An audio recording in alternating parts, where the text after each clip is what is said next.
ಯಾವ ರಾಣಿ ಕಾಲೋಡು ಈ ಮನ್ನುಡು ಬತ್ತು ನೆಲೆ ಹೊರದಾರ ಅನ್ಕೊಂಡು ಇಂಗ್ಲೇಜ್ ಅಪ್ಪಣ್ಣ ಈತಾತು ಕೊರ್ತುಡು ಗ್ರಾಮ ದೇವರನ್ನು ಒಂದೊಂದು ಗ್ರಾಮ ದೈವ ಅಲೆತ್ತೂರ ಬಂಜುಲ್ಲಿ ನೆನರಿಕೆ ಮತ್ತೊಂದು ಮಾಗಣದ ಕಾವಂದನ್ನು ಒಂಜು ಬರ್ತುಡು ಈ ಮಣ್ಣು ನೆನೆತೊಂದು ಅಂಚನೆ ಕುಟುಂಬದ ಕರಿದು ಹೋಯಿನ ಗುರಿ ಹಿರಿಯರಿ ಮಾತೆರ್ಲ ಈ ಬರ್ತುಡು ಇಂದು ಒಂಜಿ ಬರ್ತುಡು ನೆನೆತೊಂದು ಇನ್ನು ಕುಟುಂಬ ಮಾತೆರ್ಲ ಪತ್ತಪ್ಪೆ ಜೋಕಲು ಒಂಜಪ್ಪೆ ಜೋಕಲಾದ ಈ ಮಣ್ಣುಡು ಉಂಟುದು ಈಗಿನ ಒಂಜಿ ಪೊರ್ಲು ತೂವೋಡು ಒಂದು ಪಂಡದು ಈ ಮಣ್ಣುಡು ಬತ್ತದು ಸೇರೊಂದೇರು ಅಕ್ಕಿನ ಒಂಜಿ ದಿನತ್ತ ಉಂಡಿ ಉಪ್ಪುನು ದೀದು ನಿಖಿಲೆಗೆ ಈ ಬರ್ತುಡು ಒಂಜಿ ಸಿರಿಸಿಂಗಾರನ್ನು ಸೇವೆಯನ್ನು ಕೊರಡು ಪಂಡದು ಇನ್ನು ಮಾತ ಇಂದು ಬತ್ತದು ಉಂಟುಂದ ಒಂದಿತ್ತಿನ ಬರ್ತುಡು ಇನಿ ಕಾಂಡ ಗಣಪತಿ ದೇವರ ಗಣಹೋಮನ ಮತ್ತದು ಮುಡಿಪು ಕಟ್ಟಾದು ನನ್ನ ನಿಖಿಲ್ನ ಗಗ್ಗರ ಸೇವೆಗೆ ಎಣ್ಣೆ ಕೊಟ್ಟಾದು ತಲೆ ಉತ್ತಾದು ಈ ಬರ್ತುಡು ನಿಖಿಲನ್ನು ಸಿರಿಸಿಂಗಾರ ಮದ್ಮಾಯಿ ಆಯ್ತಾడు ಮತ್ತದು ಮುತ್ತಾದು ಎಂದು ಮುಂತಾವಂದ ಪಂಡ ಇತ್ತಾಯನ ತಿಂದುಡಾವುದು ನೀನ ನೀರಾದು ಕೊಡು ಹೆಚ್ಚಿಗಮ್ಮಿ ತಪ್ಪುದಂಗು ಏತೆಲ್ಲ ಬತ್ತಪ್ಪು ಐನು ಮಾತ ನಿಖಿಲ ಮತ್ತೆ ಬಾಡೊಂದು ನಿನಗೆ ಅರ್ಪಿಸಿನ ಎಂಜಿನಲ್ಲಿ ಇದ್ನೈತನಲ್ಲ ಇನ್ನು ಮಾತ ದೂರ ಮಪ್ಪಾದು ಕೊರದು ಇಲ್ಲೇ ಇದು ಮುಹೂರ್ತ ಎಂಕಲೇದು ವಿಷನ ಅಮೃತನ ಅಂತ ಅನ್ಕೊಂಡು ಇಂಗ್ಲೇ ತೆರೆಯಂತ ಪಂಡ ಈ ಮುಹೂರ್ತಗಳಿಗೇನು ಇಲ್ಲಿ ಎಡ್ಡ ಮಲ್ಪಾದು ಕೊರದು ಪತ್ತಿನ పెద్ద పోటు నిధులు పరిపూర్ణ కలవచ్చదు ఆకాశం గుడంలే భూమి రావండి భూమి బుడ్లే పదగాదాలు రావండి పదగాదాల బుడ్లే నిధుల పీట రావండి నిధుల పీట బుడ్లే ఏరాయి గట్టిగా రావండి ఏరాయి గట్టిగా బుడ్లే గోపాయి గడ్డ రావండి గోపాయి గడ్డల బుడ్డు భార్య ముక్కారు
కుటుంబకు న్యాయ తీర్మానం అందించినప్పుడు ఆ భక్తుడు ధర్మలు నుడిని కోడు ఈ భక్తుడు మాటల భక్తలు భూమతి ఉంటుగా మానవ వీచు ముస్తాలు మూసి గడిగే ధర్మలు కోడు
ಬಂದಿದ್ದೇನೆ. ಇನ್ಯಾರ ನೋಡುವಾಗ ಮತ್ತೊಬ್ಬನು ಬಂದಿದ್ದಾನೆ. ರಕ್ತ ಬೀಜ ಎಂಬ ರಕ್ತದ ತನ್ನ 1 ಬಿಂದು ರಕ್ತವು 6 ಬಿಂದುಗಳನ್ನು ಚಾಲಕವಾದ ಅವನ ಹೊರಬಲವನ್ನು ಸುಧಾರಿಸಿಕೊಂಡು ಅಂತ ರಕ್ತ ಬೀಜವನ್ನು ಸುಧಾರಿಸಿಕೊಂಡು ಇದರಿಗೆ ತಕ್ಕಂತ ಬದಲಾಯಿಸಿಕೊಂಡು ನಾನು ನಮ್ಮನ್ನು ಮಾಡಿದ್ದೇನೆ. ಆ ಸಂದರ್ಭದಲ್ಲಿ ಒತ್ತಡಕ್ಕೆ ಏಟು ನನ್ನ ಎದೆಗೆ ಬಿದ್ದಿದ್ದಾನೆ. ಆ ಸಂದರ್ಭದಲ್ಲಿ ರಕ್ತವನ್ನು ಗಡಿಗೆಯಲ್ಲಿ ಆರಾಧಿ ಬೀಜಾದಿಗಳನ್ನು ಬಿಚ್ಚಿದ್ದಾನೆ. ಇವನನ್ನು ಸುಧಾರಿಸಿಕೊಂಡು ಕಣ್ಣಿಯಾಗಿ ಮುಖ್ಯವಾಗಿ ದೇವತೆಯಾಗಿ ಆ ರಕ್ತವನ್ನು ಹಿಡಿದುಕೊಂಡು ಭೂಮಿಗೆ ನಾಲಿಗೆಯನ್ನಾಗಿ ಕೊಂಡು ಬೇಬೆದಕ್ಕೆ ಬೇತಾರೆ ಬಳಸಿಕೊಂಡಿದ್ದೇನೆ.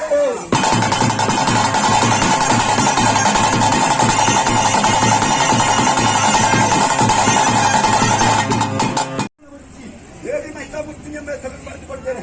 ಮತ್ತೊಂದು ಮದುವೆಯಾಗಿ 10ನೇ ದಿವಸದಲ್ಲಿ ವಿಜಯದಲ್ಲಿದ್ದೇನೆ. ಆ ಸಂದರ್ಭದಲ್ಲಿ ಎತ್ತರದ ಬೆಟ್ಟವನ್ನು ಕಂಡಿದ್ದು ಚಾಮುಂಡ ಬೆಟ್ಟದಲ್ಲಿ ನಿಂತುಕೊಂಡು ದೇವಿ ಚಾಮುಂಡೇಶ್ವರಿ ಮೇಲೆ ಸೆರೆಪಡಿಸಿಕೊಂಡಿದ್ದೇನೆ. ಆ ದೇವಿ ಚಾಮುಂಡೇಶ್ವರಿ ಹೊರದಲ್ಲಿ ದೇವರ ಹೊರದ ಕಾಲದಲ್ಲಿ ತನ್ನ ನಂತರವು ನವರಾತ್ರಿ ಉತ್ಸವವನ್ನು ಆಚರಿಸಬೇಕೆಂದು ತೀರ್ಮಾನಿಸಿಕೊಂಡು ವಿಜಯದ ಸುಮಿತವನ್ನು ಆಚರಿಸಿಕೊಂಡು ಬಂದಿದ್ದೇನೆ. ಚಿನ್ನದ ಮುಂಬೈಯಲ್ಲಿ 6ನೇ ಹೊತ್ತು ಆಚರಿಸಿಕೊಂಡು ಆ ಸಂದರ್ಭದಲ್ಲಿ ಇನ್ಯಾರು ಭಕ್ತರಿದ್ದಾರೆ, ಇನ್ಯಾರು ದುಷ್ಟರಿದ್ದಾರೆ ನೋಡುವಾಗ ಭೂಲೋಕದಲ್ಲಿ ಅಷ್ಟು ಹೋಗಿದೆ.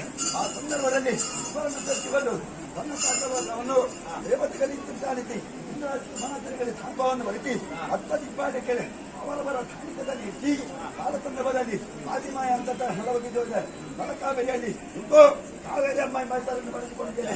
ಆದ್ಯತೆಯನ್ನು ತಾಕೆಂಬ ತೀರ್ಮಾನಿಸಿಕೊಂಡು ಮನುಷ್ಯರಲ್ಲಿ ಹಣ್ಣುಗಳಲ್ಲಿ ತೋರಿಸಬೇಕೆಂಬ ತೀರ್ಮಾನಿಸಿಕೊಂಡಿದ್ದೇನೆ. ಅದರಲ್ಲೇ ಮುಖ್ಯವಾಗಿ ಬ್ರಾಹ್ಮಣರು, ವೈದ್ಯರು, ಕ್ಷತ್ರಿಯರು ದೂತರನ್ನೇ ತೋರಿಸಬೇಕೆಂಬ ತೀರ್ಮಾನಿಸಿಕೊಂಡು ಅನ್ನದಲ್ಲಿ ಬಂದುಕೊಂಡಿದ್ದೇನೆ. ವರ್ತಮಾನದಲ್ಲಿ ಬ್ರಾಹ್ಮಣರಲ್ಲಿ ಆಲ ಸಂದರ್ಭದಲ್ಲಿ ತಿರುಮರಾಯ ತೋಟದಲ್ಲಿ ನಾರಾಯಣ ಭಟ್ಟರಿದ್ದಾರೆ. ತನ್ನ ಪೂಜೆಗೆ ಕುಮಾರನರುತ್ತಾ ಹೂವನ್ನು ಕೈತ ಬಂದಿದ್ದಾರೆ. ಅವರ ಹೂವಿಗೆ ಹೋಯ್ತಲಾದ ನಾನು 6 3 ಕುಟುಂಬವಿಲ್ಲ ನಿಲ್ಲಿತಾ ಬರಬೇಕಾಗಿ ಗೋಚರಿಸಿದ್ದೇನೆ. ಅಂತ ಹೂವನ್ನು ಕದ್ದು ಹೋಯ್ತಲಾದ ಕ್ರಿಯಾಕರು ನನ್ನ ಹುಡುಗಿಗೆ ಮಲದ ದೇವರ ಪರಮ ಬಾಲಕ ಉತ್ತಮ ಬಾಲಕನಿಗೆ ತೀರ್ಮಾನಿಸಿದ್ದಾರೆ. ಆ ಸಂದರ್ಭದಲ್ಲಿ ಅವರ ಹೂವನ್ನು ಕಿತ್ತು ಹೋಯ್ತಲಾದ ಭಟ್ಟರು ಹಾಗೂ ಮಂದಿ ಕಿತ್ತು ಅವರ ಹೂವನ್ನು ಸ್ವೀಕರಿಸಿದ್ದಾರೆ. ಆ ಪೂಜೆಯನ್ನು ಕರೆದು ಮಧ್ಯಾಹ್ನದ ನೈವೇದ್ಯ ಪೂಜೆಗಾಗಿ ಪೂಜೆಯ ಬಾಗಿಲನ್ನು ತೆರೆಯುವಾಗ ಕಾಲ ಸಂದರ್ಭದಲ್ಲಿ ಕಾಯಕದಲ್ಲಿದ್ದ ಹೂ ಕಾಯಕದಲ್ಲಿ ಕೊಂಡಿದ್ದೇನೆ. ಆ ಸಂದರ್ಭದಲ್ಲಿ ನಿರ್ಗಮನೆಯಾದ ಹೊಂದಿದ್ದಂತ ಬ್ರಾಹ್ಮಣರು ಓಡಾಡಿದರು. ಆ ಸಂದರ್ಭವನ್ನು ಅವಲೋಕಿಸಿ ನೋಡಿದನ್ನು ನೋಡಿದ ಅಂತ ಹೇಳಬೇಡಿ, ಕೇಳಿದಂತೆ ಕೇಳಿದ ಹೇಳಬೇಡಿ. ಹಾಗೆ ಮಾಡಿ ಜಗಜನೇನಿ ನಿಮ್ಮನ್ನ ಪೂಜೆಯನ್ನು ಇಟ್ಟಿದ್ದೆ. ಕಾಲ ಸಂದರ್ಭದಲ್ಲಿ ಬರೀತಿದ್ದಾರೆ. ಆ ಸಂದರ್ಭದಲ್ಲಿ ತಿರುಮರಾಯ ತೋಟದಲ್ಲಿ ಭೀಮರಾಯ ಭಟ್ರು ಕೊಟ್ಟ ಸೇವೆಯನ್ನು ಹೊರಕೊಂಡು ಬಂದಿದ್ದೇನೆ. ಹಿತಭಟ್ಟರನ್ನು ನೇಮಕ್ಕಾಗಿ ಭಟ್ಟರನ್ನು ನೈವೇದ್ಯಕ್ಕಾಗಿ 4 ಭಟ್ಟರು ಕೊಟ್ಟಿದ್ದಾರೆ. ಹಿತಭಟ್ಟರನ್ನು ಕೊಂಡು ಸನ್ನತ್ತರೆಯಲ್ಲಿ ಗಟ್ಟಿಂಗ ಎಂಬ ತೀರ್ಮಾನದಲ್ಲಿ ತಿಳಿಸಿದ್ದಾರೆ. ಹಣ್ಣುಗಳ ಮಣ್ಣಲ್ಲಿ ಆರದಲ್ಲಿ ಬಲಭಾಗದಲ್ಲಿ ಗಟ್ಟಿಂಗ ಎಡಭಾಗದಲ್ಲಿ ಭೂತನಲ್ಲಿ ಬಂದಿದ್ದೇನೆ. ಆ ಸಂದರ್ಭದಲ್ಲಿ ಸಾಕೆಂಬ ತೀರ್ಮಾನಿಸಿಕೊಂಡು ಅಮರಕರಿಗೆ ಬಂದಿದ್ದೇನೆ. ಸತ್ತಾಲ ಕಾಲಘಟ್ಟದಲ್ಲಿ ಹಿಂದಿನಿಂದ ಏಲಾರು ಮುಂದೆ ಮೆಟ್ಟಿ ಹೋಗುತ್ತಿದ್ದಾನೆ. ಅವನ ಬೆನ್ನ ಹಿಂದೆ ಹೋದೆ. ಅವನ ಸುಖದ ಸುರಕ್ಷೆಯ ಸೇವೆಯನ್ನು ಉಳಿಸಿಕೊಂಡು ದೇವಿ ಚಾಮುಂಡಿ ಮೇಲೆ ತೆರವು ಮಾಡಿಕೊಂಡೆ. ಅದೇ ಅಂಬಾರ ಮಾರ್ಗದಲ್ಲಿ ಬರುವಾಗ ಹಾಲನ್ನೊಬ್ಬ ದೂತ ಬಾಯಿಯಲ್ಲಿ ಅತಿಮಾಂಸವಿಟ್ಟು ರಕ್ತವನ್ನು ಗಟ್ಟಿರುವುದು ಬಂದಿದ್ದಾನೆ. ಇವನೊಬ್ಬ ರಾಕ್ಷಸ ತೀರ್ಮಾನಿಸಿಕೊಂಡು ಅವನನ್ನು ಒತ್ತಲು ಹೋಗುವಾಗ ಕಾಲ ಸಂದರ್ಭದಲ್ಲಿ ಈಶ್ವರನ ಸಂಭೂತ ನಾನು ನಾರಾಯಣನ ವಂಶಜ ನಾನು. ಕಾಲ ಸಂದರ್ಭದಲ್ಲಿ ನಿಮ್ಮ ಸೇವಕರಾಗಿ ಬರ್ತೇನೆ. ಆ ಸಂದರ್ಭದಲ್ಲಿ ನನ್ನ ಹೂವಿನದಲ್ಲಿ ಹೆಗಲುಗೊಟ್ಟೆ ಬಾಯನ್ನು ಕೇಳಿದಾಗ ನನಗೆ ಏನೇ ಬರಲಿದೆ ಅಂತ ಕೇಳಿದ. ಆ ಸಂದರ್ಭದಲ್ಲಿ ನನ್ನ ಭಕ್ತರು ಕೊಡುವಂತಹ ತುಳುಹಾರ ಭಕ್ತರು ರಕ್ತದ ಆಹಾರವನ್ನು ಕೊಡುತ್ತೇನೆ. ಆಸ್ಪತ್ರೆ ಇಟ್ಟು 14 ಗಾಂಧಿ ಬಗೆಯಲ್ಲಿ ಸಾಮಾನ್ಯ ಗುಳಿಗೆ ಮೆಟ್ಟಿದ್ದೇವೆ. ಅಲ್ಲಿಂದ ಮಿಕ್ಕಂದು 4 ಮಂದಿ ಹಾಲುಗಳನ್ನು ಮೆಚ್ಚಿಕೊಂಡು ಬಂದಿದ್ದೇನೆ. ಹಂದಿ ಮೆಚ್ಚಿನಿಂದ ಹಾಲಿ ಕರುವಾಡಿ ಎಮ್ಮಿದ್ದ 4 ಮಂದಿ ಹಾಲುಗಳನ್ನು ನಾಯಕದಲ್ಲಿ ವಿತರಿಸಿಕೊಂಡು ಕಾರಣವನ್ನು ಕೊಟ್ಟು ಬಂದಿದ್ದೇನೆ. ಆ ಸಂದರ್ಭದಲ್ಲಿ ಏಳು ಕಲ್ಲು ಕಬ್ಬಿಣದಂತ ಕರೆದುಕೊಂಡು 4 ಮಂದಿ ಹಾಲುಗಳನ್ನು ನಿರ್ಮಿಸಿಕೊಂಡು ಬಂದಿದ್ದೇನೆ. ಅನ್ನಗೌಡ, ಅನ್ನಪ್ಪಗೌಡ, ಚಿನ್ನಗೌಡ, ಚಿಕ್ಕಗೌಡ 4 ಮಂದಿ ಹಾಲುಗಳನ್ನು ಗೌಡರು ಕೊಟ್ಟ ಸೇವೆಯನ್ನು ಕೊಟ್ಟು ರಕ್ತದ ದೇಶದಲ್ಲಿ ಕನ್ನಡದ ರಾಜ್ಯದಲ್ಲಿ ಆ ಸಂದರ್ಭದಲ್ಲಿ ಅವರನ್ನು ಕೊಟ್ಟ ರಾಜಿಮೆಯ ಜಗತ್ತಿನಲ್ಲಿ ನಾನು ತುಳುವನಲ್ಲಿ ಕಿಕ್ಕಿನಲ್ಲಿ ಕಾಲ ಸಂದರ್ಭವನ್ನು ಹೊರತಿಕೊಂಡು ಬಂದು ಇರಾದಿ ಘಾಟಿಯಲ್ಲಿ ನಿಂತು ದೇವಿ ಚಾಮುಂಡಿ ಬಂದಿದ್ದೇನೆ. ತುಳು ಭಕ್ತರನ್ನು ಆರಿಸಿಕೊಂಡು ರಕ್ಷಿಸಿಕೊಂಡು ಬಂದಿದ್ದೇನೆ. ಗೌಡವ ನಾಡಿನಲ್ಲಿ ತುಳುವ ನಾಡಿನಲ್ಲಿ ತುಳು ಭಾಷೆಯಲ್ಲಿ ಮಾತಾಡ್ತಿರುವಂತ ನಿಮ್ಮಲ್ಲಿ ನಾನು ಒಳಗಿದ್ದ ಸಂದರ್ಭ ಆ ರಾಜ್ಯಗಳನ್ನು ಬಿಟ್ಟಿದ್ದೇನೆ. ಈ ರಾಜ್ಯವನ್ನು ಒಳಗಿದ್ದೇನೆ. ಈ ಮೇಲೆ ಹೊಂದಿಸಿದ್ದೇನೆ. ಕಾಮದೇವರನ್ನು ಒಳಗಿಸಿದ್ದೇನೆ. ಕಾಮದೇವರನ್ನು ಹಾಕಿಕೊಂಡಿದ್ದೇನೆ ಸಂದರ್ಭದಲ್ಲಿ ಕಲಾ ಸಾನ್ನಿಧ್ಯದಲ್ಲಿ ನಿಮ್ಮಂತ ಭಕ್ತಾದಿಗಳಿಗೆ ಮುಂದೆ ಕಾಪಾಡ್ತಾ ತಾಯಿ ನಾನು ಈ ಸಂದರ್ಭದಲ್ಲಿ ಉಪಚಾರ ಸಂದರ್ಭ ಪೂರಕ ಜನರಲ್ಲಿ ಸುಳ್ಳು ಮಾತನಾಡ್ತಾ ನೀವು ಸುಳ್ಳು ಮಾತನಾಡಲಿಕ್ಕೆ ಮನೆಯಲ್ಲಿ ಸುಳುವನ್ನೇ ಅಪೇಕ್ಷಿತ ಭಕ್ತರು ನೀವು ಸುಳ್ಳು ಆರಾಧನೆಯಲ್ಲಿ ಭಕ್ತಿ ನೀತಿಯನ್ನು ಆರಂಭಿಸಿದಂತ ಭಕ್ತರು ಭಕ್ತರು ನೀವು ಸಂದರ್ಭದಲ್ಲಿ ನಿಮ್ಮ ರಾಜಾಂಗಣದಲ್ಲಿ ದೇವಿ ಚಾಮುಂಡಿ ಎಂಬ ದೇವತಾಂಶವನ್ನು ಬಿಟ್ಟು ದೈವಗುಣ ಕಾಲ ಸಂದರ್ಭದಲ್ಲಿ ನಿಮ್ಮಂತ ಮೇಲೆ ಹತ್ತಿದಂತ ಹಣಿಯಲ್ಲಿ ನಿಜಾತ ಶ್ರೀನಿವಾಸದಲ್ಲಿ ಮಾಯೋತ್ಪತ್ತರ ಸಂದರ್ಭ ಅಂತ ಭಕ್ತರೇ ನಾನು ಸಂದರ್ಭದಲ್ಲಿ ಎಡಬಾಗಿ ಬಂಟರು ಬಲಬಾಗಿ ಬಂಟರು 120 ಗಂಡಗನವರು ಇದ್ದಾರೆ. ನನ್ನ ಕಡೆಗಳು ಮಾಡ್ತಾ ಇದ್ದೇನೆ. ಅವರಿಗೆ ಆಹಾರವನ್ನು ಕೊಡ್ತೇನೆ. ರಕ್ತದ ಆಹಾರವನ್ನು ಕೊಟ್ಟು ನೀವು ಕೊಟ್ಟಂತ ಸಾಂಕೇತಿಕವಾಗಿ ನಿಮ್ಮ ರಾಜ್ಯಾಂಗದಲ್ಲಿ ಮತದಾರವನ್ನು ನಿರ್ಮಿಸಿದ್ದೀರಿ. ಮತದಾರತ್ವವನ್ನು ನಾನು ಸಾಂಕೇತಿಸಿ ಬಂದಿದ್ದೇನೆ ಅಂತ ಸಂದರ್ಭದಲ್ಲಿ ಎಡಬಾಗಿ ಬಂಟರಿಗೆ 4 ಮಂದಿ ಆಳುಗಳಿಗೆ ಆಹಾರವನ್ನು ಕೊಟ್ಟು ನಿಮ್ಮ ಕನ್ಯಾದಲ್ಲಿ ಸುಳ್ಳು ಮಾತಾಡಿಕೆ ಉಪಯುಕ್ತವರೇ ಆಗ್ರಿ ಬಂದಂತ ಮಕ್ಕಳು ನೀವಂತ ಭಕ್ತರು ಕೂಡಿದಂತ ಸಭಿಕರು ಮಾನವಂತರ ಭಕ್ತಾದಿಗಳನ್ನು ಒಲೈಸಿದ್ದೇನೆ. ಮಾಯಕರಬಲಾದ ಆರೋಗ್ಯದಲ್ಲಿ ಕನ್ನಡ ಭಾಷೆಯನ್ನು ಮಾತಾಡುವಂತ ತುಳು ಸಂಸ್ಕೃತಿ ಆರೋಗ್ಯ ಕಟ್ಟಬೇಕಾದ್ರೆ ನನ್ನ 16 ಕಟ್ಟಿನಲ್ಲಿ ಸಾಂಗ್ಯವಾಯಿತು. ಸಂತೃಪ್ತನಾದೆ ಅಂತ ಸಂತೃಪ್ತಲಾದ ಮಾಯೆ ಈ ಸಂದರ್ಭದಲ್ಲಿ ಉತ್ಪತ್ತಿ ಆಗುವಾಗ ನಿಮ್ಮಂತ ಭಕ್ತರು ಕೊಡುವಂತ ರಾಜ್ಯಾಂಗಣದಲ್ಲಿ ಆಹಾರವನ್ನು ಕೊಟ್ಟು ರಥದಲ್ಲಿ ಇಳಿದು ಸುಳ್ಳು ಮಾತಾಡ್ತೀರಿ.